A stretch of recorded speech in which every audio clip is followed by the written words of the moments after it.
Avira Women's Day special offer 50% off on IUI IVF valid till 31st March. Hi viewers, welcome to Suman TV. బేసిక్గా మనం ఎంతో మంది ట్రాన్స్జెండర్స్ని చూస్తూ ఉంటాము. సక్సెస్ కోసం చాలా మంది వెయిట్ చేస్తూ ఉంటారు. ఆల్రెడీ సక్సెస్ అయిన వాళ్ళ లైఫ్ స్టోరీస్ చాలా విన్నాం కూడా. బట్ ఇప్పటికీ కూడా ఎంతో మంది స్ట్రగుల్స్ ఫేస్ చేస్తూ ఉంటారు. చాలా రూమర్స్ వినబడుతూ ఉంటాయి. ట్రాన్స్జెండర్స్ అనగానే చాలా మందికి సొసైటీలో కొన్ని ముద్దర్లు కూడా వేసేసి ఉంటారు. బట్ 52 ఇయర్స్ ఏజ్ అలక్య గారు నాతో పాటు ఉన్నారు. సో అసలు ఆవిడ ఈ 40 ఇయర్స్ కెరియర్లో, ఈ 52 ఇయర్స్ కెరియర్లో తను ఫేస్ చేసే ప్రాబ్లమ్స్ కానీ, లేకపోతే తను సక్సెస్ అయిన మార్గం కానీ, అసలు ఆ లైఫ్ జర్నీని తెలుసుకోవడానికి నేనైతే చాలా ఎక్సైటెడ్గా ఉన్నాను. సో మీరెవరు కూడా స్కిప్ చేయకుండా అలక్య గారు ఫుల్ ఇంటర్వ్యూ వాచ్ చేసేసేయండి. హలో అమ్మా, అమ్మా, నమస్తే. నమస్తే అమ్మా. ఎలా ఉన్నారు? బాగున్నాను. సూపర్. నెల్లూరులో పుట్టారు. నెల్లూరులో పుట్టాను, ఓకే. నెల్లూరులో పెరిగాను, నెల్లూరులో చదివాను. ఏం చదువుకున్నారు? నేను inter first year. Inter first year వరకు చదువుకున్నారు. తర్వాత డిస్కంటిన్యూ చేస్తారు. డిస్టెన్స్. సో 52 ఇయర్స్ ఏజ్ కదా, అంటే చాలా మందికి ట్రాన్స్జెండర్ అనగానే, అంటే ఒక మెయిల్ కాస్త ఫీమేల్ గా కన్వర్ట్ అయ్యేటప్పుడు ఒక సర్టన్ ఏజ్ వచ్చిన తర్వాత వాళ్ళకి తెలుస్తుంది కదా. సో మీకు ఏ ఏజ్ వచ్చినప్పుడు తెలిసింది? మీకు ఎలా, అంటే మీరు ఎలా ఐడెంటిఫై చేసుకోగలిగారు? 9 ఇయర్స్ నుంచే మా హావభావాలు మారిపోతాయి. 9 ఇయర్స్ నుంచి. 9 ఇయర్స్ నుంచి ఎవరికైనా. అప్పటికి చాలా చిన్న పిల్లలు కదా, వాళ్ళకి ఎలా తెలుస్తుంది? అంటే మాకు తెలియకపోయినా చుట్టుపక్కల ఉంటారు కదా, చుట్టుపక్కల అమ్మ వాళ్ళు, పేరెంట్స్ కి వాళ్ళకి తెలిసిపోతుంది అనమాట. ఎందుకంటే జెంట్ చేసే పనులు మేము తక్కువ చేస్తాం, ఈ లేడీ చేసే పనులు ఎక్కువ చేస్తాం. పొరకు తీసుకొని ఇళ్ళు ఉడవటాలు, అమ్మళ్ళు బట్టలు ఆడబెట్టేస్తుంటే అవి తీసుకొచ్చి ఉతకడాలు, ముగ్గేయడాలు, అవన్నీ లేడీ పనులు ఎక్కువ చేస్తాం. జెంట్ పనులు అసలు చెప్పినా చేయం. మీరు 9 ఏజ్ నుంచి చేయడం మొదలు పెట్టారా? 9 ఇయర్స్ నుంచి చేయడం మొదలు. ఓకే. సో అంటే 9 ఏజ్ లో ఫస్ట్ మిమ్మల్ని గుర్తు పట్టింది ఎవరు? అంటే నేబర్సా, లేకపోతే ఇంట్లో అమ్మ వాళ్ళేనా? అప్పుడు ఎవరు గుర్తుపట్టలేదు. అప్పుడు ఎవరు గుర్తుపట్టినారు కానీ గుర్తు పట్టనవ్వలేదు. నేను జాగ్రత్తగా మలుచుకుంటున్నాను. నేను అంటే మీకు అప్పటికే తెలిసింది? తెలుసు, ఇంకా కెరీర్ ఉంది కదా, మనకు లైఫ్ ఉంది కదా. మేము ఎక్కువ అన్నదమ్ములం. వాళ్ళు మంచి ఎడ్యుకేషన్లో ఉన్నారు, జాబులు చేస్తూ ఉన్నారు. అలాంటప్పుడు నా విషయం తెలిస్తే మా ఇంట్లో నన్ను ఏం చేస్తారనో, మా అమ్మ మా అన్నయ్య వాళ్ళు ఏమైపోతారో అని చెప్పని నేను కొంచెం జాగ్రత్తగా అలా ఉన్నాను. ఎంత ఏజ్ వరకు దాచగలిగారు? ఇంటర్ వరకు. ఇంటర్ వరకు అలాగే. స్కూల్లో ఎప్పుడు కూడా ఎవరు ఏడిపించడాలు కానీ? ఏడిపించడాలు ఏం లేదు. నేను ముందెళ్తుంటే వెనకాల కిండలు చేస్తున్నది, నేను ఇలా వినేసి ఇలా వదిలేస్తే. సో మరి ఆఫ్టర్ ఇంటర్ తర్వాత మీ జర్నీ ఎలా మారింది? అంటే మీ లైఫ్ టర్నింగ్ పాయింట్ ఉంటుంది. అంటే ఇంటర్ వరకు చాలా జాగ్రత్తగా, భద్రంగా, ఎవరికి తెలియనివ్వకుండా, డౌట్ రాకుండా, ఫ్యామిలీ కోసం, అన్నదమ్ముల కోసం దాచిపెట్టుకున్నారు కదా. మరి ఆఫ్టర్ ఇంటర్ తర్వాత ఎలా బయటపడ్డారు? నన్ను ఒక అమ్మాయి లవ్ చేస్తుంది, డీప్గా లవ్ చేస్తుంది, చాలా అందంగా ఉంటుంది. గాయత్రి అమ్మాయి పేరు. సో అప్పుడు ఇప్పుడైతే ఎక్కడ ఉందో తెలియదు నాకు. మ్యారేజ్ అయిపోయి ఉంటుంది, పిల్లలు కూడా ఉంటారు. అయితే నేను ఇంకొక అబ్బాయి సురేంద్ర అనే జెండ్ మీద నాకు క్రష్ ఉండేది. అలాగా. ఆ అమ్మాయి జనవరి 1 వస్తే గ్రీటింగ్స్, దానిలో చాక్లెట్, అవి కూడా లవ్ బర్డ్స్ ఇచ్చి పంపిస్తుండేది. ఎవరి చేతన ఇచ్చి పంపించేది. నాకు అర్థమయ్యేది, ఈ అమ్మాయి నన్ను లవ్ చేస్తుంది, నేను ఎలా చెప్పాలి అని. అట్లాగని చెప్పని నేను లవ్ చేసే అబ్బాయికి కూడా చెప్పలేం. నన్ను జెండ్ అనుకుంటాడు. జెండ్కేంటి ఇలాంటి, ఇప్పుడు జెండ్ కలిసిపోవడం, డబల్ టక్కర్లు, ఎంఎస్ఎంలు అలాగా అంటారు. అప్పుడంటే ఏం లేదు, కొజ్జ, 5 చెక్కగాళ్ళు, నపంసకులు, అలా మా ఏజ్లో ఉండింది. ఇప్పుడు హిజ్రా, ట్రాన్స్జెండర్ అనే గౌరవమైన పదాలు ఇప్పుడు వచ్చాయి. అంతకుముందు ఎట్లాంటివన్నీ ఏమి లేవు. అది కూడా పోతాను కొజ్జా అనే ఈ భావంతో పిలుస్తుండేవాళ్ళు ఎక్కువగా. అందుకని నేను ఎవరికి, అటు ఆ అమ్మాయికి కానీ ఇటు ఆ అబ్బాయికి కానీ ఎవరికి చెప్పేది లేదు. కామ్గా నా మనసులో నేనే దాచుకుంటున్నాను. అప్పుడు మాది పాల వ్యాపారం. అందరికి మ్యారేజ్ అయిపోయింది, అన్నయ్య వాళ్ళకంతా. నేను ఇంకొక అన్నయ్య మాత్రమే ఉన్నాను. మా నాన్న, నేను 8th క్లాస్లోనే చనిపోయారు. మా అమ్మ, మా అన్నయ్య, నేను ఉన్నాము. చాలా పేదవాళ్ళమి. పాల వ్యాపారం చేసుకుంటేనే తిన్నట్టు, లేదంటే ఉన్నట్టుగా అలాగ ఉన్నాము. అప్పుడు అమ్మకి చెయ్యి ఇరగడం, నేను పాల వ్యాపారం చేయడం మొదలుపెట్టాను. అప్పుడు మా ట్రాన్స్‌జెండర్స్ కొంతమంది కనిపించేవాళ్ళు. ఉమ్, అంటే పాల వ్యాపారం అంటే టోటల్‌గా మొత్తం తిరిగిపోయాలి. టౌన్‌లో మొత్తం తిరిగిపోయాలి. ఆ తిరిగిపోసే టైంలో కొంతమంది కనిపించేది.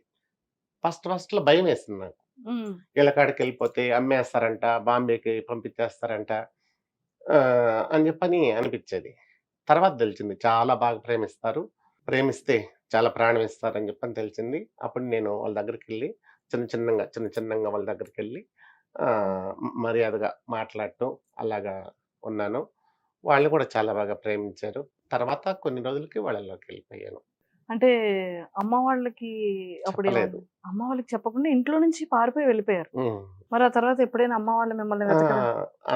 అమ్మ రాలేదు. అన్నయ్యోళ్ళు ఎతుక్కుంటా వచ్చి ఉమ్, నేనున్న చోటుకొచ్చి నన్ను కొట్టి తీసుకెళ్లారు. ఇంటికి ఇంటికి తీసుకెళ్లారు. అంటే తీసుకెళ్ళిపోయారు. యాక్సెప్ట్ చేశారు ఇంట్లో. అహా! ఓ, వద్దు అని చెప్పని ఎంటికలు కట్ చేసేసి ఇంటికి తీసుకెళ్లారు. ఉమ్, తీసుకెళ్ళిన తర్వాత ఇంతమంది ఉన్నాము. ఇలాగా ఎవరు లేరు మన ఇంట్లో. మేమెలాగ తిరగాలి విలేజ్‌లోను అని చెప్పని బాగా గలబా చేశారు. వాళ్ళున్నంత సేపు ఉన్నాను. వాళ్ళెళ్ళిపోయిన తర్వాత మళ్ళీ పారొచ్చేసాను. ఉమ్. ఇలాగ ఇక్కడుంటే నన్ను మళ్ళీ తీసుకెళ్తున్నారని చెప్పని బాంబేకెళ్ళిపోయాను. ఆ తర్వాత ముంబైకి వెళ్ళిపోయారు. ముంబైలో ఎన్ని సంవత్సరాలు ఉన్నారు? 3 సంవత్సరాలున్నాను. 3 సంవత్సరాలు ఉన్నారు. మళ్ళీ తర్వా తర్వాత ఢిల్లీకెళ్ళిపోయాను. తర్వాత ఢిల్లీకి అక్కడి వెళ్ళిపోయారు. నుంచి ఢిల్లీకెళ్ళిపోయాను. ఉమ్, ఢిల్లీలో 2 సంవత్సరాలున్నాను. ఉమ్, అక్కడి నుంచి హైదరాబాదొచ్చాను. బేగం ఉమ్, బజార్. ఉమ్. అక్కడున్నాను మా గురువు కాడ.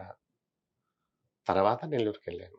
తర్వాత నెల్లూరు వెళ్ళారు. అప్పుడు నా రూపురేఖలు మొత్తం మారిపోయాయి. సర్జరీ చేపించుకోవడం. అంటే ఖచ్చితంగా సర్జరీ అనేది ఖచ్చితంగా చేయించుకోవాలంటారా? సర్జరీ అంటే చేయించుకోవాలి. మా ఉమ్, ట్రాన్స్‌జెండర్ అంటే కంపల్సరీగా చేయించుకోవాలి. చేయించుకోకుండా కూడా కొంతమందున్నారు. ఉమ్, అటని చెప్పని వాళ్ళు నకిలీ కాదు. ఉమ్, ఏదో సమస్యల వల్ల చేయించుకోకుండా ఉంటారు. కంపల్సరీగా చేయించుకోవాలి. ఉమ్. హ్మ్. మన రూపురేఖలు మారాలి అని చెప్పంటే సర్జరీ కంపల్సరీగా చేయించుకోవాలి. ఓకే. టెస్ట్ పెట్టించుకోవాలి. ఉమ్, అన్నీ మనము ఇంకా నేనైతే ఇంకా లేడీ మాదిరి. ఉమ్. అవయవాలు అవన్నీ మాత్రం లేడీ మాదిరి. అంటే చాలా వరకు ఏంటంటే బాడీలోని పార్ట్స్ అనేది పెరగడం కోసం ఏవో ఇంజెక్షన్స్ ఇవ్వడం వల్ల వాళ్ళకి పెరుగుతుంది. బాడీలో పార్ట్స్, ప్రైవేట్ పార్ట్స్ అనేది అంటూ ఉంటారు. అది నిజమేనా? అంటే ఇంజెక్షన్స్ వల్లేనా? ఇంజెక్షన్స్ వల్లే. ఓకే. అప్పట్లో. అప్పట్లో. ఇప్పట్లో లేవు. ఇప్పుడు ఇంజెక్షన్స్ ఇప్పుడు అవి. ఇంజెక్షన్‌లు లేవు, టాబ్లెట్‌లు లేవు. ఓకే. ఢిల్లీలో ఉండేది. సండే, మండే గోళీలని చెప్పని ఢిల్లీలో ఉండేది. హ్మ్. అప్పుడు మేము అవేసుకునేది. హ్మ్. ఇప్పుడంతా సర్జరీ. కానీ ఎక్కువ పెయిన్ ఉంటది. ఆ పెయిన్ అబ్బా! భరించాలి. 10 డేస్ వరకు బాగా పెయిన్ ఉంటది. ఈక్వల్ టు గర్ల్ అంతే. హ్మ్. ఒక ఆడపిల్ల ఎలా అయితే కొన్ని కొన్ని సందర్భాల్లో పెయిన్ అనేది ఫేస్ చేస్తదో పీరియడ్స్ టైమ్ ఇదంతా. ఇంకా అలా కదా! ఒక ట్రాన్స్‌జెండర్ లైఫ్ కూడా. సో, ఇప్పుడు ఆఫ్టర్ సర్జరీ తర్వాత అంటే బాయ్స్ ఎప్పుడైతే ట్రాన్స్‌జెండర్‌గా చేంజ్ అయిపోతారో ఆఫ్టర్ సర్జరీ తర్వాత అంటే మీసాలు గాని, గడ్డం గాని ఇంకేం పెరగదంటారా? కొంతమందికేం చేస్తారంటే సర్జరీ చేసేటప్పుడు ఆ బ్లడ్డు తీసి మొహానికి పూసేస్తారు. అమ్మో! ఆ! ఆ అవయవాలు ఎప్పుడు కట్ జేస్తారో, ఆ బ్లడ్ తీసి మొహానికి పూస్తారు అని అంటారు గానీ, నాకు పూర్తిగా దాని గురించి తెలీదు. నేనైతే పూపించుకోలేదు. హ్మ్. పూసినప్పుడు స్మూత్‌గా అయిపోతది అని చెప్పి అంటున్నారు. నాకైతే ఇక్కడి వరకు హెయిర్ ఉండేది. హ్మ్. హ్మ్. ఇక్కడి నుంచి ఇక్కడి వరకు హెయిర్ ఉండేది. హ్మ్. కొంచెం సోపేసుకుంటే హ్మ్. చాలా బురగొచ్చేసేస్తదనమాట. హ్మ్. హెయిరు రింగులుగా ఉండేది. ఓహ్! Curly hair. Curly hair. కాళ్ళకి గాని, తొళ్ళకి గాని అలాగా విపరీతంగా ఉండేది. ఒళ్ళంతా. హ్మ్. ఒళ్ళంతా. నేను సర్జరీ చేసుకున్న 41 రోజుకి మాకు బాగా ఫంక్షన్ జేస్తారు. ఆ ఫంక్షన్‌లో బాగా పసుపు అంతా రుద్ది ఒక పెళ్లి కూతురు మాదిరి చేసి నలుగు జేస్తారు. హ్మ్. అప్పుడు ఎట్ట పోయాయో నాకే తెలీదు. ఓహ్! అసలింకా హెయిర్ అనేది లేదు. హెయిరే లేదు. స్మూత్ అయిపోతది. మెత్తగా అయిపోతది బాడీ అంతా. స్కిన్ అంతా. హ్మ్. స్కిన్ అంతా మెత్తగా లేడీకి అయిపోయినట్టు అయిపోతది. ఓకే. ఆఫ్టర్ సర్జరీ అయిన 41 డేస్ తర్వాత. హ్మ్. సో, ఖచ్చితంగా సర్జరీ అయిన తర్వాత 41 డేస్ తర్వాత ఫంక్షన్ చేస్తారా? కంపల్సరీగా అంటే చేస్తారు. దేనికోసం అది ఆ 11 ఫంక్షన్? రోజులకు ఒకసారి జేస్తారు. హ్మ్. 21 రోజుకొకసారి జేస్తారు. 31 రోజుకొకసారి జేస్తారు. లాస్ట్ 41 రోజుకి చాలా గ్రాండ్‌గా అన్ని 13 జిల్లాలకు జెప్తారు. హ్మ్. సో, అదర్ స్టేట్‌కి. హ్మ్. అదర్ స్టేట్ నుంచి గూడా పిల్లలనంపించి అందరి సమక్షంలో జేస్తాం. చాలా పెద్ద కమ్యూనిటీ ఉంటుంది. మా కమ్యూనిటీతో చాలా పెద్ద హ్మ్. సెలబ్రేషన్ చేసుకుంటాం. కానీ నిజంగా లైఫ్‌లో చాలా వరకు కొంతమంది మంచిగా సక్సెస్ అయిన వాళ్ళున్నారు. అంటే హ్మ్. ఇప్పుడు నౌ ఏ డేస్‌లో అంటే సొసైటీలో, సమాజంలో ఒక ఈ ట్రాన్స్జెండర్స్ అనే పదానికి ఒక గౌరవం వచ్చింది. అది మనుషుల్లో కూడా చాలా మార్పు వచ్చింది. ఎంతో మంది గవర్నమెంట్ సెక్టార్స్‌లో జాబ్స్ తెచ్చుకున్న వాళ్ళున్నారు. డాక్టర్స్ అయిన వాళ్ళున్నారు. ఇలా ఒక్కొక్క కేటగిరీలో ఒక్కొక్కళ్ళు ఇప్పుడిప్పుడు చూస్తున్నాం సక్సెస్ అవుతున్న వాళ్ళని. కానీ అంటే మీ లైఫ్‌లో మీరు చేసే ప్రాబ్లమ్స్, మీరు ఫేస్ చేసే కొన్ని ఉంటాయి, హార్ట్ చాలా పెయిన్‌ఫుల్‌గా అనిపిచ్చేది. అంటే ఎంత కమ్యూనిటీలో ఉన్నా, ఎంతమంది ఆదుకున్నప్పటికీ కూడా ఇటువైపు పేరెంట్స్‌ని వదిలి ఉండేది ఒకటి చాలా భారమైనటువంటి పెద్ద ఇది కదా! ఆ తర్వాత మరి మనుషులతో తిరగాలి. డైలీ వేస్తే ఎంత కమ్యూనిటీలో ఉన్నా బయట సొసైటీలోనే తిరగాలి. బయట సొసైటీలోనే వర్క్ చేయాలి. ఎన్‌జీఓస్‌గా మీరు వర్క్ చేశారు కూడా. సో, మరి అవన్నీ ఎలాగా ఫేస్ చేసుకొనొచ్చారు? నా గోల్ ఏంటంటే, నేను బెగ్గింగ్‌కెళ్ళకూడదు. హ్మ్. మా అన్నయ్యోళ్ళంతా ఇక్కడే ఉన్నారు. టౌన్‌లో జాబులు చేస్తున్నారు. బెగ్గింగ్‌కెళ్తే వాళ్ళు ఎక్కడో దగ్గర తీసుకుపోయి చంపేస్తారు అనే భయం. నేను ఏదైనా జాబ్ చూసుకుందాము అంటే 10థ్ క్లాసు దాని మీద ఎవరు జాబులు ఇవ్వరు. అందులో నేను ఇలాగైపోయాను కదా! ఎవరిస్తారు? మేమంటేనే కొంతమంది అప్పట్లో చాలా చేదరించుకునేది. హేళనగా చూసేది. హ్మ్. వివక్షగా చేసేది మమ్మల్ని. అందువల్ల నేను ఎక్కడ గవర్నమెంట్‌కి నేను ట్రై చేయలేదు. అట్టాటి సమయంలో కొన్ని సంవత్సరాల తర్వాత ఒక ఎన్‌జీఓ నాకు సహాయం చేసింది. దానిలో నేను రూ. 3000కి చేరాను. అప్పటినుంచి ఇటీవల ఒక నెల కిందటి దాకా నేను దానిలోనే చేస్తూనే ఉన్నాను. అప్పటినుంచి నేను చేసిన స్ట్రగుల్స్ నేను ఎదుర్కొన్న సమస్యలు 18 సంవత్సరాలు నేను ఎంత బాధలు ఎదుర్కొన్నానంటే అంత బాధలు. చెప్పలేము ఆ బాధలు. హ్మ్. నేను పడే బాధ ఇంకొక ట్రాన్స్‌జెండర్ పడకూడదు అనే బాధ నాలో కలిగింది. నేను మనీ కంటే ఎక్కువ ఈ బాధలు పడకుండా ఉండాలి అని జెప్పంటే మనం ఏం చేయాలి? మనం ఏం జేస్తే ఎదుటోళ్ళు బాధపడకుండా ఉంటారు.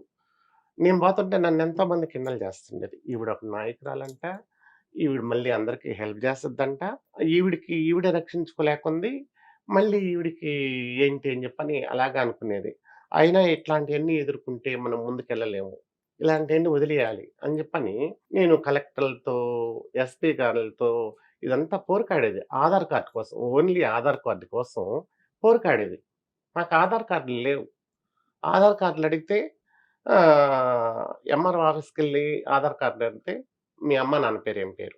మీది ఏ ఊరు? మీ ఇంటి పేరు చెప్పండి" అని. అమ్మా, నాన్న వదిలిపెట్టేసే కదా మేము బయటొచ్చేసింది. కొంతమందినైతే వదిలిపెట్టేసి మేమొస్తాము. కొంతమందైతే వోళ్ళే బయటకి బయటకి పంపించేసి. పంపించేస్తారు. అలాంటప్పుడు వాళ్ళ పేర్లు మేమెలాగా మెన్షన్ చేస్తాం అక్కడ? చెయ్యం గదా! అవును. అవును. అందుకని మేమేం జేసామంటే, మాకైతే ఎవరైతే రీతేస్తారు మమ్మల్ని కూర్చొనబెట్టుకొని, మేము ఫస్ట్ ఎళ్ళినప్పుడు మాకంటే పెద్దోళ్ళు మమ్మల్ని కూర్చొనబెట్టి రీతేస్తారు. రీతేసినప్పుడు ఈళ్ళు మీ గురువు గారు అంటే అత్త. ఈవిడ మీ అమ్మ. ఆ రోజు నుంచి అత్త, అమ్మ అంటే వాళ్ళే. వాళ్ళే మాకు. అత్త అంటే భర్తతో సమానం మాకు. అమ్మంటే ఆ అమ్మాయి. అలాగా ఉంటామనమాట. అత్తగారింటి పేరే మాకు వర్తిస్తది. హ్మ్. మా హ్మ్. ఇంటి పేరు మాకు వర్తించదు. మా అమ్మ, నాన్న పేరు మాకు వర్తించదు. మా అత్తగారి పేరుంటాది. లేదంటే వాళ్ళ భర్త గారి పేరుంటది. అత్తగారి భర్త గారి పేరుంటాది. అంతేగాని మా అమ్మ, నాన్న పేరుండదు. మా ఇంట్లో పేరుండదు. ఎవరికి గూడా. హ్మ్. సహజంగా మాక్సిమం 75% అత్తగారింటి పేరే ఉంటది. అత్తగారు హస్బెండ్ పేరు తండ్రిగా ఉంటదే గానీ, అవును. అవును. మా అమ్మ, నాన్న ఇంటి పేరు ఎవరికీ ఉండదు. హ్మ్. ఒకవేళ ఇప్పుడు జనరేషన్‌లో 25% ఉండొచ్చేమో బహుశా తెలీదు. అయితే మేము ఆ ఆధార్ కార్డులు సంపాదించుకునే దానికి 5 ఇయర్స్ కష్టపడ్డారు. కష్టపడ్డాం. కలెక్టర్ ఆఫీసుల చుట్టూ తిరిగి ఎవరొచ్చారక్కడ? గ్రీవెన్స్ డేకి ప్రతి సోమవారం రోజు గ్రీవెన్స్ డే జరుగుతది. అప్పుడు మేమెళ్ళామనుకో లైన్‌లో ఎళ్ళినా గూడా ఎవరొచ్చారు? ట్రాన్స్‌జెండర్స్. పక్కన నెట్టేసి అక్కడ కూర్చోమనమనండి వాళ్ళంతా. ముందు ఈళ్ళకి చూపించి పంపించేసేయండి. లంచ్ అవర్ అవుతది. మళ్ళీ వాళ్ళొచ్చేటప్పటికి మేము అక్కడే కూర్చోనుంటాం. మాకు బువ్వుండదు, ఏముండదు. పడిగాపులకి ఆ 5 సంవత్సరాలకి పోరుకాడాం. హ్మ్. అప్పుడు ఆధార్ కార్డులు మా నెల్లూరు జిల్లా వాళ్ళకి మొత్తం ఇప్పించాం. తర్వాత ఆధార్ కార్డ్ ఉన్న తర్వాత రేషన్ కార్డ్. రేషన్ కార్డ్ ఇచ్చిన తర్వాత మాకు పెన్షన్ అడిగాం. చంద్రబాబు నాయుడు గారిని పెన్షన్ అడిగాం. ఆ హయాంలో చంద్రబాబు నాయుడు గారు సీఎంగా ఉన్నారు. ఆయన్ని అడిగాం డైరెక్ట్‌గా. అంటే మహిళా దినోత్సవం రోజు ఒకసారి నెల్లూరులో మీటింగ్ పెట్టారు. కనపర్తిపాడులో మీటింగ్ పెట్టారు. ఆ రోజు ఒక అర్జీ రాసుకొని తీసుకెళ్ళాం. పోలీసులు పంపలేదు. మీరు గాని ముందుకు గాని వచ్చారంటే అరెస్ట్ చేసేస్తానన్నాడు ఎస్పీ గారు. అయినా అరెస్టే కదా చేస్తారు. ఎంతమందున్నారు? 700 మంది దాకున్నారు. 700 మంది కోసం నా ప్రాణం పోతే పోయింది. వాళ్ళ కోసమే కదా నా ప్రాణం పోయేదని చెప్పని ఎంత బార్‌కెళ్ళేసేస్తున్నారు. ఎగిరి దూకేసేసి అవతలకెళ్ళిపోయాను. అమ్మో! దూకేసి ఎళ్ళిపోతే అప్పుడు చంద్రబాబు నాయుడు గారు చూస్తున్నారు. పోలీసులందరూ ముట్టడిచ్చేసేసారు. అప్పుడు ఆయన చెప్పారు. ఎవరి చేత చెప్పి పంపించారు. ఆవిడని పైకి తీసుకురమ్మంటున్నారు. ఆవిడ ఎందుకు దూకిందో అది అడగాలంట సారు అని చెప్పంటే నేను అర్జీ పట్టుకొని చంద్రబాబు నాయుడు దగ్గరికెళ్ళాను. సార్ ఇవి మా బాధలు. మాకు పెన్షన్ లేదు, ఏమి లేదు. గవర్నమెంట్ దగ్గర నుంచి మాకు ఏ ఆదాయం లేదు. మేము ఎలా బ్రతకాలి? మాకు చదువుకున్న వాళ్ళకి ఏదైనా ఉద్యోగాలన్నా ఇప్పించండి. లేదంటే మాకు పెన్షను ఇవ్వండి. మేము వికలాంగులతో సమానమే గదా! ఒక అవయవం కోల్పోయినోళ్ళమే గదా! అని చెప్పని అడిగాం. అడిగినప్పుడు ఓకే అన్నాడు. వికలాంగులకి, బ్లైండోళ్ళకి మాకు 3000 చొప్పున ఇస్తున్నారు. పెన్షన్ శాంక్షన్ పెన్షన్ చేశారు. శాంక్షన్ చేశారు. మొత్తానికి గట్టిగా ఆ! సాధించారు. సాధిచ్చాం. ఎన్ని లాఠీల దెబ్బలు. ఒకనాటి లాఠీల దెబ్బలు తినలేదు. ఆయన ఎళ్ళిపోయిన తర్వాత సెపరేట్‌గా పిలవనంపించి రూమ్‌లో ఏసి కొట్టారు నన్ను. అమ్మో!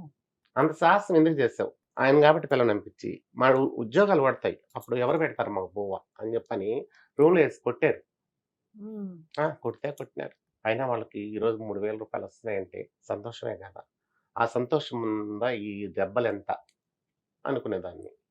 అలాగని చెప్పని వదిలేయలేదు. 2014లో నేను పడ్డ కష్టాలు ఇంకొక ట్రాన్స్‌జెండర్ పడగూడదు. ఇలాంటి సమస్యలు రాగూడదు. ఇంకా వచ్చే జనరేషన్‌కైనా మా ట్రాన్స్‌జెండర్ కమ్యూనిటీకి బాగా సుఖముండాల. అది అటు ఆంధ్ర గావచ్చు, ఇటు తెలంగాణ గావచ్చు, టోటల్ రాష్ట్రం మొత్తం గావచ్చు, దేశం మొత్తం గావచ్చు. కానీ ఆ ట్రాన్స్‌జెండర్, హిజ్రా అనే ఈ 2 నేములు వచ్చేదానికి ఒక జిల్లాలో నేను కష్టపడితే రాలేదు. రాష్ట్రం, దేశంలో ఎంతమంది పోరాటాల వల్ల ఈ ట్రాన్స్‌జెండరు, హిజ్రా అనే పేర్లు, బిరుదులు వచ్చాయంటే, నాలాంటి వాళ్ళు ఎంతోమంది పోరాటాల వల్ల వచ్చింది. ఒక వచ్చినాయి. గౌరవం వచ్చింది. గౌరవం వచ్చింది. ఢిల్లీలో జంతర్ మంతర్ దగ్గర మేము ధర్నాలు చేసాం. అక్కడికెళ్ళి మమ్మల్ని చెక్కాగాళ్ళు అంటున్నారు, పాయింట్ ఫైల్ అంటున్నారు, కొజ్జా అంటున్నారు, నపుంసకులు అంటున్నారు. ఇవే మా బిరుదులు. మేము మనుషులమే గదా! మాకు మానవత్వం ఉంది గదా! మేము సమాజంలో తిరగాలి గదా! మేము ఈ రోజుకి వివక్షకి గురవుతున్నాము. బెగ్గింగ్ అందంగా ఉంటాము. అందంగా ఉండేసి పోయి 2 చేతులు చాచి అడిగితే మాకెంత చిన్నతనంగా ఉంటది. సమాజంలో తిరగాలి గదా! అని జెప్పనంటే, వాళ్ళు ఏదో ఆ పూటకి మాటలు గడిపే మాటలు చెప్పేసేసారు. కానీ మొత్తానికి సాధిచ్చుకున్నాం. అందరం కలిసి సాధిచ్చుకున్నాం. హ్మ్. అప్పుడు గాని మన తెలంగాణ, ఆంధ్ర విడిపోయేటప్పుడు గూడా మేము పోరాడాం. ఎందుకంటే, మన తెలంగాణ, ఆంధ్ర తల్లి బిడ్డల్లాగా, అన్నదమ్ముల్లాగా ఉన్నారు. చీలిపోతుందనే బాధ. ఓన్లీ ట్రాన్స్‌జెండర్స్ వరకే కాకుండా, లేడీస్‌కి ఎక్కడ నిర్భయ చనిపోయిందెక్కడ? నిర్భయని హత్య చేసిందెక్కడ? నెల్లూరులో మేము జెండా ఎత్తాం. నిర్భయ చనిపోయినప్పుడు, జంట హత్యలు చనిపోయినప్పుడు, మొన్న ఇటీవల ప్రియాంక గారు చనిపోయారు. ఆవిడ చనిపోయినప్పుడు, ఉప్పులు, పప్పులు పెరిగినప్పుడు, పెట్రోల్ ధర పెరిగినప్పుడు, ప్రతి దానికి మేము ధర్నాలు చేసేది. హ్మ్. ఆ! ప్రతి విషయం కోసం మేము పోరుకాడేది. ఏది జరిగినా కూడా పోరుకాడేది. ఒక అమ్మాయికి ఏదన్నా అన్యాయం జరిగిందంటే అక్కడ అలేఖ్య ఉంటది. ఎక్కడ అన్యాయం జరిగితే అక్కడ అలేఖ్య ఉంటది కంపల్సరీగా. పోలీసులంటారు, ప్రెస్ మీడియా వాళ్ళంటారు. ప్రింట్ మీడియా వాళ్ళు గాని, ఎలక్ట్రానిక్ మీడియా వాళ్ళు గాని అందరూ అంటారు. అలేఖ్యం రాలేదా ఈరోజు అంటారు. ఎందుకంటే వాళ్ళకి నోటెడ్ అయిపోయింది. ప్రతి ధర్నాలో, ప్రతి ఉద్యమాల్లో పాల్గొంటది ఈవిడ. ఎవరికి అన్యాయం జరిగినా అక్కడ ఉంటదావిడ అని చెప్పానని. అలాగా ఎన్నో పోరాటాలు చేసి అలసిపోయాను. హ్మ్. ఇప్పుడు రిటైర్డ్ టైమ్ వచ్చేస్తుంది. ఇంక ఇప్పుడు మరేం చేస్తున్నారు? అంటే ఇప్పుడు యాక్టింగ్‌లో కూడా కనిపిస్తున్నారని తెలిసింది. ఆశ హ్మ్. ఇన్ని చేసాం గదా! ఉద్యమాలు చేసాము. అందరికి న్యాయం చేసాం. కమ్యూనిటీకి న్యాయం చేసాం. 2014లో సిటీకి ఎమ్మెల్యేగా పోటీ చేశాను. హ్మ్. గెలుస్తామా? గెలవలేదా? అన్నది పక్కన పెడితే డ్రాప్ అవ్వకుండా 40,00,000 ఇస్తాను. డ్రాప్ అయ్యి రేపు మార్నింగ్ నుంచి మా పార్టీలో క్యాన్వాస్‌కి తిరగమని చెప్పని అన్నారు. అయినా వద్దన్నాను. హ్మ్. నాకు 40,00,000 కదా ముఖ్యం. ఒకవేళ ఫస్ట్ నుంచి నేను ఈ డబ్బు మీద ఆశపడుంటే నేనెప్పుడో సంపాదించేసుకుందును అవును. 40,00,000. నాకు ఆ ఆశగా అదొచ్చింది. అందరిని బాగు చేయాలి. సమాజంలో మేము మనుషులమేను. వివక్ష లేకుండా అందరితో గౌరవంగా కలిసి తిరగాలి అని చెప్పనే మనస్తత్వం నాకు. 40 లక్షలు ముఖ్యం కాదని చెప్పని చెప్పాము. అయితే వాళ్ళు చాలా బ్రతిమలాడారు. నో, నో అని చెప్పని.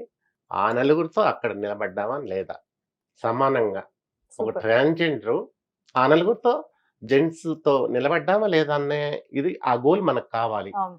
అని ఆ నలుగురితో నిలబడ్డాము. మా వాళ్ళందరూ గూడా శభాష్ అన్నారు. సూపర్. 40 లక్షలకి లొంగకుండా ఇంకెవరన్నా అయితే 40 లక్షలు తీసేసుకొని కామ్‌గా అయిపోతారు అని చెప్పని అనుకున్నారు. నేను అప్పటి నుంచి గూడా ఇప్పటి వరకు గూడా హ్యాపీగానే ఉన్నాను. అన్నీ చేసేసాం గాబట్టి ఇప్పుడు సినిమాలు, సినిమాల్లో సీరియల్ గూడా చెయ్యాలనే ఆశ ఉన్నింది. దానిలో గూడా కొంచెం చిన్న చిన్న క్యారెక్టర్‌లు చేసుకుంటూ సీరియల్‌లో చేస్తున్నారు. చేస్తా. ఆళ్ళక్కడ బానే రెస్పెక్ట్ ఇస్తున్నారా? కొంతమంది ఒక సినిమాలో మాత్రం నాకు కొంచెం అవమానం జరిగింది. హ్మ్. పేర్లు చెప్పను. పెద్ద బ్యానరు, పెద్ద ఆర్టిస్టులు. దానిలో పెద్దాయన వాళ్ళ మిసెస్‌గా నన్ను ఎంపిక చేశారు. లేడీ అనుకోని. ట్రాన్స్‌జెండర్ అని చెప్పని తెలీదనమాట. తర్వాత ఇటు సైడు డైరెక్టర్లు గారు ఇద్దరు కూర్చోనున్నారు. అటుపక్క పెద్దాయన కూర్చోనున్నారు. కూర్చొని తర్వాత ఇంకొక ఆవిడ పెద్దావిడ ఓల్డ్ ఆర్టిస్టు. ఆవిడ నేను బయటొస్తున్నాము. పోతుంటే "ఏమ్మా నా కాంబినేషన్‌లో చేసేది ఈవిడే గదా! నాతో మాట్లాడిపిచ్చవా?" అని చెప్పానంటే, "ఎందుకు మాట్లాడిపిచ్చను? మాట్లాడవే" అని చెప్పానంటే మాట్లాడాను. "ఏంటి వాయిస్ అలా ఉంది?" 'మంజు భార్గవ్' గారికి ఎలాగుంటదండి వాయిసు? 'రోజా' గారికి ఎలాగా ఉంటది? ఇంకా కొంతమందున్నారు గదా! లేడీ ఆర్టిస్టులు. అందరికి అలాగుండదు గదా! అంటే, లేదు కొంచెం తేడాగా కనిపిస్తుంది వాయిసు అని జెప్పని ఆయన అంటుంటే వాళ్ళింటున్నారు. మేము లోపలికెళ్ళాము. మొత్తం స్కిప్ మొత్తం కొట్టేసేసారు. హ్మ్. ఓన్లీ ఆయన బ్యాక్ సైడు నిలబెట్టారు. బొమ్మను నిలబెట్టారు. అంతే. అప్పుడు బాధేసింది. ఓకే. తర్వాత నన్నడిగితే, ఇంకో సినిమాలో చూద్దాంలేమ్మా" అన్నారు. చూద్దాం అన్నప్పుడు అర్థమైపోయింది గదా! చేద్దాం అనే దానికి, చూద్దాం అనే దానికి తేడా ఉంటది గదా మేడం. కరెక్ట్. చేద్దాం అనే దానికి, చూద్దాం అనే దానికి చాలా తేడా. సీరియల్స్‌లో ఏమైనా చేశారా? ఆ! చేశాను. అది అక్కడ బానే ఉందా? హ్మ్. అక్కడంతా కూడా మంచిగా అనిపిస్తుంది. సూపర్. బా చూసుకుంటున్నారైతే. బా చూసుకుంటాం. మరి ఎవరో ఏ ఒకరు అందరూ ఉండరు గదా! అవును. అందరిలో కొందరు. హ్మ్. అందరూ అలాగుంటే సమాజం ముందుకు నడవదు గదా! అందరూ చెడ్డోళ్ళుండరు. అందరూ మంచోళ్ళుండరు. అవును. సరే మరి ఏం అనుకోనంటే ఒక క్వెషన్ అడుగుతా. ఏమనుకోనమ్మా చెప్పండి. కావాలి అంటే ఇంక ఇది వద్దు అంటే ఇంకా టెలికాస్ట్ లేకుండా ఎడిటింగ్‌లో అయినా తీసేస్తాం కానీ పర్వాలేదు మేడం. ఒక మంచిగా ఎడతారు గదా! ఇంటరాక్షన్. అంటే చాలా మంది సొసైటీలో అంటే సీనియర్ ఏజ్ ఎక్కువగా ఉన్న ట్రాన్స్‌జెండర్స్‌ని ఎలా ట్రీట్ చేస్తారంటే అప్‌కమింగ్ ఇప్పుడు చాలా మంది న్యూగా ట్రాన్స్‌జెండర్స్ అంటే చాలా యంగ్‌గా వాళ్ళు ఏంటంటే నిజంగానే ఇంత అందంగా ఉంటారా? అమ్మాయిల కన్నా ఇంకా ఇంత బ్యూటిఫుల్‌గా ఉంటారా? అనిపించే వాళ్ళు చాలా మంది ఉన్నారు. కొన్ని కొన్ని సినిమాల్లో మనం చూస్తూ ఉంటాం.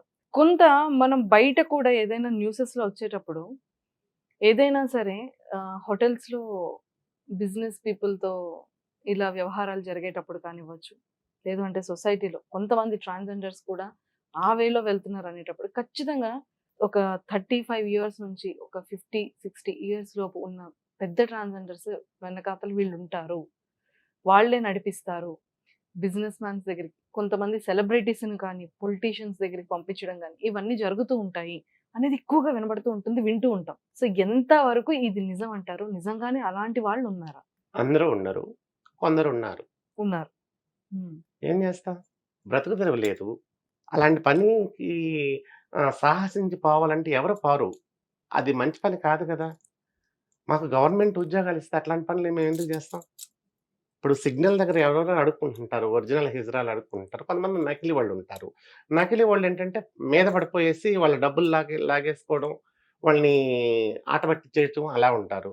ఈ పక్కా హిజ్రాలు అలా చేయరు. ఇస్తేనే చేసేస్తారు. లేదంటే లేదు. ఇట్లాంటి చెడ్డ పనులు చేయటానికి కారణం ఎవరు? గవర్నమెంట్ కాదా? అంటే నాకు తెలియక అడుగుతున్నాను. సపోజు గవర్నమెంట్ కాదా? మమ్మల్ని గూడా అందరిని ఆదరించినట్టు మమ్మల్ని ఆదరిస్తే మేమెందుకు చేస్తాం తప్పుడు పనులు? సెక్స్ వర్కర్‌గా మాకెందుకు ఐఏఎస్ ముద్రేసినట్టు ఏస్తున్నారు? ఒక ఐఏఎస్ ముద్ర కలెక్టర్ గారు ఎట్లాగా ఏస్తారో, అలాగ మాకు ముద్రేస్తున్నారు. ఎందుకు? మేము సెక్స్ వర్కులకి మా అమ్మ, మా బాబు కనీసం సెక్స్ వర్క్‌గా వదిలేసారా? లేదు కదా! గవర్నమెంట్ మాకు ఉద్యోగాలివ్వండి. వాళ్ళ క్వాలిఫికేషన్ బట్టి ఇవ్వండి. ఏం చదువుకోలేదా? మున్సిపాలిటీలో చీపురు పనులున్నాయి. అవివ్వండి. చేసుకొని సమాజంలో గౌరవంగా బ్రతుకుతాం. 10,000 తీసుకున్నాము నెలకి హ్యాపీగా ఉంటది. 5,000 మాకు తగ్గట్టే రెంట్‌లకి గూడా తీసుకుంటాం గదా! 10,000 శాలరీ వస్తే 30,000 అద్దెకి తీసుకోం కదా! 10,000 శాలరీ వస్తే 5,000కి అది రెంట్‌కి తీసుకుంటాము. కరెంట్ బిల్ 5,000కి తగ్గట్టు రూ. 1000 కరెంట్ బిల్ వస్తది. ఇంకా దానికి తగ్గట్టు మెయింటెనెన్స్ అవన్నీ ఏమి అక్కడ ఉండవు. ఇది పెద్ద సిటీ కాబట్టి మెయింటెనెన్స్‌లు అవన్నీ ఉంటాయి. అక్కడంతా మెయింటెనెన్స్‌లు ఉండవు. 6,000 పోతే 4,000 సరుకులకి వాటికన్నిటికి సరిపోద్ది కదా! మేమెందుకు అందంగా ఉంటాం. మీరు చెప్పినట్టే మేము అందంగా తయారవుతాం. ఎందుకు? ఎదుటోళ్ళు చూస్తే ఆకర్షించాలి మేము. ఆకర్షిస్తేనే మాకు రూపాయి డబ్బులొస్తది అని ఒక వేశ్యగా మమ్మల్ని మాకు ముద్రేసేశారు. అలాగే మేము తయారవుతున్నాం. అలాగ తయారవ్వబట్టే కదా మాకు 5 ఏళ్ల నోట్లో పోతున్నాయి. ఇప్పుడు మీరు ఒక మంచి నగలేసుకోమన్నారు. మాకేమనిపిస్తది? మేమెందుకు ఏసుకోకూడదు? మీరు మంచి శారీ కట్టుకోమన్నారు.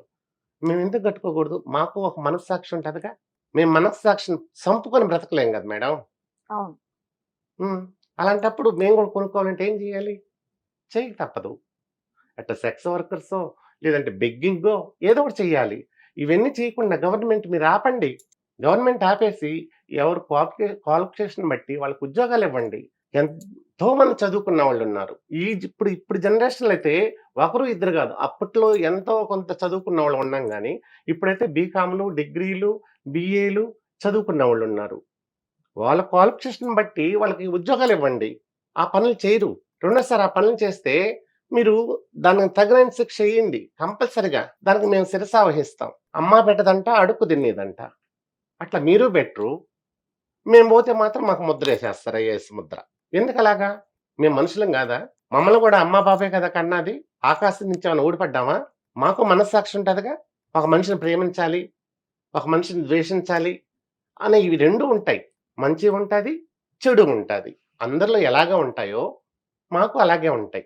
మేము ప్రత్యేకమైన మనుషులం గాదు. జనాభా అలాగ చేస్తున్నారు మమ్మల్ని. అంటే ఒక రాక్షసుల్లాగా, ఒక పులుల్లాగా, ఒక సింహాల్లాగా చేసేదేంటంటే ఈ జనాభే జేస్తున్నారు. గవర్నమెంటు మెయిను, తర్వాత జనాభా. నేనెళ్తున్నాను, అడుగు చక్కా పోతున్నాడు. అనకపోతే ఏమైందంట?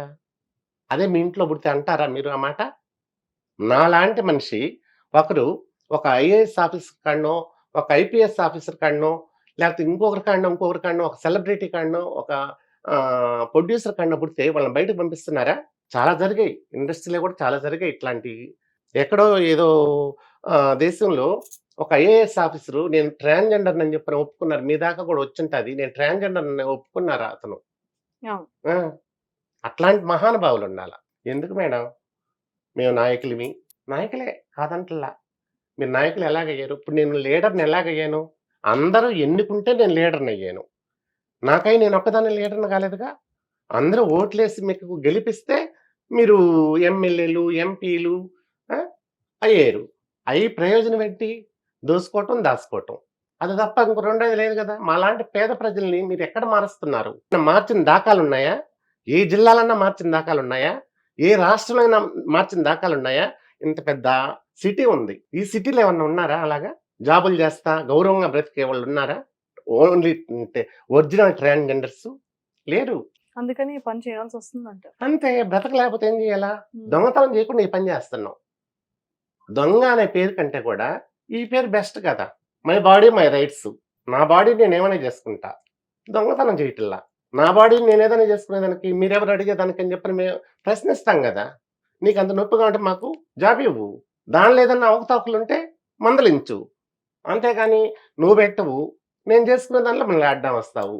అంతే కదా మేడం! ఇప్పుడు నిక్కర్ షాపులు పెట్టున్నారు. దాన్ని 3 క్వార్టర్ల కంటే ఎక్కువియకూడదు. ఒక ఆధార్ కార్డ్ మీద. ఆ 3 క్వార్టర్లు తీసుకుపోయి అమ్మకుండుంటే ఏం జేస్తున్నారు? వాళ్ళని తీసుకొచ్చి లోపలేస్తున్నారు. సావబాది వాళ్ళ దగ్గర ఎంతో కొంత గుంజుకుంటున్నారు. ఒక దగ్గర గాదు. అన్ని చోట్ల గుంజుకుంటున్నారు. అసలది ఆ స్కీమే లేకుండా చేసేస్తే దానివల్ల ఎంతమంది తాళిబొట్లు తెగిపోతున్నాయో, ఎంతమంది కాపురాలు నాశనం అయిపోతున్నాయో. అసలదే లేకుండా చేసేస్తే అదేమంటే గవర్నమెంట్ దాని వల్లనే బాగుపడేది. దాని వల్లేను ఆదాయం వచ్చేది. ఆదాయం కోసం దేశంలో ఆడవాళ్ళంతా నాశనం అయిపోవాలా? ఆడవాళ్ళంతా చనిపోవాలా? ఉరిలేసుకొని మందులు తాగేసి, బావిల్లో దూకేసి? ఇదేనా? ఇందుకా ప్రజలు మిమ్మల్ని ఓట్లేసి గెలిపిచ్చేది? మమ్మల్ని కాపాడండయ్యా అని చెప్పని చెప్తున్నాం. అంటే మేమే కాదు, ఎవరిమైనా ఏ జిల్లాలో గావచ్చు, ఏ రాష్ట్రంలో గావచ్చు, ఒక నాయకుడిని ఎన్నుకుంటున్నామంటే ఎందుకు? మనకు మేలు చేస్తారని చెప్పి ఎన్నుకుంటున్నాం. మమ్మల్ని అన్యాయం చేయండి అయ్యా, మీకు ఓట్లేసి మిమ్మల్ని గెలిపించి గద్దెక్కిస్తామని చెప్పటం లేదు కదా అప్పట్లోని అంటే మీ ఏజ్ నాటి టైంలో మేడం. ట్రాన్స్జెండర్స్ అలా పెళ్ళిళ్ళు లేవు కదా, అంటే ఒక మీద ఇష్టం ఉన్నా కూడా చెప్పుకోలేని పరిస్థితి.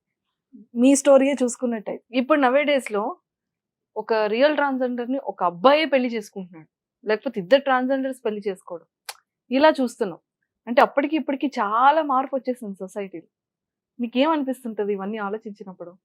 అయ్యో అప్పట్లో మాకు కూడా ఇలా ఉండుంటే నేను కూడా పెళ్లి లేదు మేడం, కాలం మారుతా ఉంటది, కాలంతో కూడా మనం అంటే మారుతుంటాం. వీరబ్రహ్మం గారి చరిత్రలో ఉంటుంది కదా, అది జరిగింది కదా. జరిగేది కదా. కాలం మారుతున్నప్పుడు మనం కూడా మారుతుండాలి.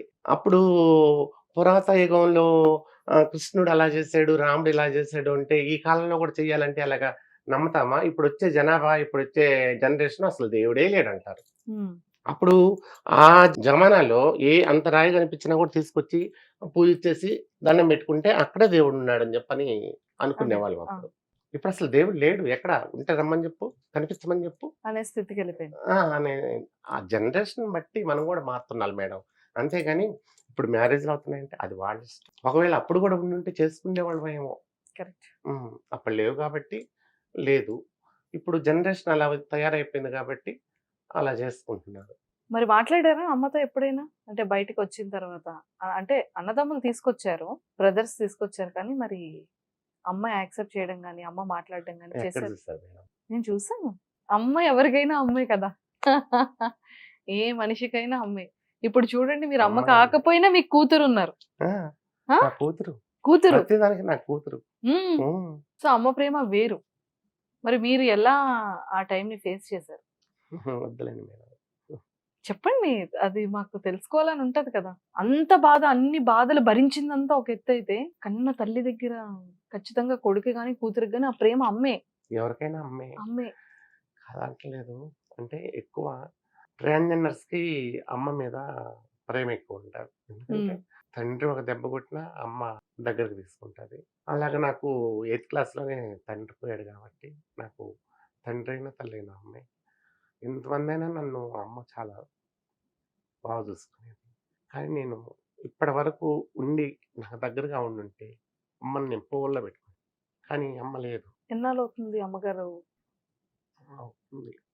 చాలా సంవత్సరాలు. ఉమ్.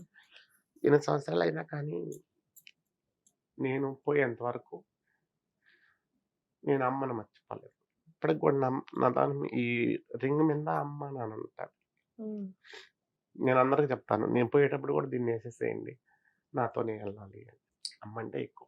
కలిసారా? అంటే మీరు ఇలా బయటకు వచ్చేసిన తర్వాత ముంబై వెళ్ళి అక్కడ ఢిల్లీ వెళ్ళిన తర్వాత ఎప్పుడైనా అమ్మని కలిసారా? అమ్మతో ఎప్పుడైనా మాట్లాడారా? నేను ఇలాగ అయిపోయినని చెప్పాను, ముందు తాగేసి పురుగుల మందు తాగేస్తాను. అయ్యో, అంటే మీరు ఇలా అయిన తర్వాతే ఇక లాస్ట్ ఎప్పుడు మాట్లాడారు అమ్మతో? మాట్లాడలేదు, వెళ్ళాను, చూసింది, చూసి మాట్లాడలేదు. శివరాత్రి ఆ రోజు ఎప్పుడు టౌన్లోకి వచ్చిందో, విలేజ్ నుంచి టౌన్లోకి రావాలంటే ఒక 1/2 అవర్ జర్నీ పడుతుంది. దేనికైనా వచ్చింది, మళ్ళీ ఇంటికి వచ్చేసింది. పురుగుల మందు తాగేసి అరటిపండ్లు తినేసేసింది. మాకు తెలియదు. నేను అమ్మ అనుకుంటా. అప్పుడు చిన్న గుడిసెలు మేడం అమ్మాయి. అంటే పేదవాళ్ళం అని చెప్పాం కదా, చిన్న గుడిసెలు. పోయి పిలిచే లోపల పలకలేదు. ఏందమ్మ పలకలేదని చెప్పని పక్కనే మా అన్నయ్య వాళ్ళు ఉన్నారు. అన్న కేకేసేటప్పటికి వచ్చి తొలిస్తే అప్పటికి చనిపోయింది. మీరు చూసారు, మీరు ఉన్నారు అక్కడే, పిలిచారు అమ్మని?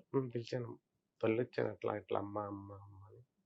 తర్వాత అక్కడ మందు నేను అది కూడా తాగేసి, అది నేను తాగేసాను. తర్వాత ఇద్దరిని హాస్పిటల్కి తీసుకెళ్లారు. అమ్మ చనిపోయిందని చెప్పారు నన్ను హాస్పిటల్. సో చివరిగా అమ్మ మీతో మాట్లాడిన మాటలు అంటే, తాగక ముందు మీరు ఇలా అయ్యి ఇంకా ఇక్కడే ఉండిపో, ఎక్కడికి వెళ్ళొద్దని ఏమనలేదు. చూసింది, టౌన్లోకి వెళ్ళి మందు తెచ్చుకుంది, ఆమె తాగింది కూడా మాకు తెలియదు. అది అలా ఉండిపోయింది బాధ. పోనీలండి, ఇప్పుడు అమ్మ స్థానంలో ఎంతో మందికి మీరు అమ్మ అయ్యారు. ఎంతో మందికి అయినా కూడా ఈ లోటు తీరదు కదా మేడం. నిజంగా అంటే ఇది చూసిన తర్వాత అయినా సరే ఎంతో మంది అమ్మలు ఇలా ఉన్న పిల్లల్ని యాక్సెప్ట్ చేయాలని నేనైతే కోరుకుంటున్నాను. మహాతల్లైనా బయటికి పంపకుండా మీ బిడ్డల్ని మీరు జాగ్రత్తగా కాపాడుకోండి. ట్రాన్స్జెండర్ ఒక గుడ్డోడు కుంటి మనిషి పుడితే పంపిరు కాబట్టి మాలాంటి మనుషులు పుట్టినా కూడా మీరు దూరం చేసుకోకుండా దగ్గర చేసుకొని వాళ్ళని ప్రేమించండి, వాళ్ళని కూడా అభిమానించండి అని చెప్పని నేను ప్రతి ఒక్క తల్లిని తండ్రిని కోరుకుంటున్నాను. తప్పకుండా మనం కూడా కోరుకుందాం. అంటే సొసైటీలో చాలా చేంజ్ వచ్చింది. ఇంకా చేంజ్ రావాలి. మీరు చాలా మంచి పాయింట్స్ చెప్పారు. ఈ పని చేయకుండా ఉండాలి అంటే మాలాంటి వాళ్ళకి ఇలాంటి ఉపాధి కలిగిస్తే ఎవ్వరు అలాంటి పని చేయరు. సో నిజంగానే గవర్నమెంట్ ఈ మార్పు తీసుకురావాలని మనస్ఫూర్తిగా కోరుకుంటున్నాను. అండ్ ఇంకా మంచి మంచి సినిమాల్లో కానీ, సీరియల్స్‌లో కానీ ఇలానే యాక్ట్ చేయాలి. ఎంతో మందికి ఇంకా ఇన్స్పిరేషన్ అవ్వాలి. మంచి మార్గంలోకి మీరు వచ్చే వాళ్ళందరిని తీసుకెళ్లాలని మనస్ఫూర్తిగా మా సుమన్ టీవీ వ్యూయర్స్ అందరి తరపు నుంచి కోరుకుంటున్నాను. Okay madam. Thank you so much అమ్మ. Thank you madam. మీకు, మీ యాజమాన్యానికి, మీ సుమన్ టీవీ వాళ్ళకి అందరికీ నా ధన్యవాదాలు తెలుపుకుంటూ సెలవు తీసుకుంటున్నాను.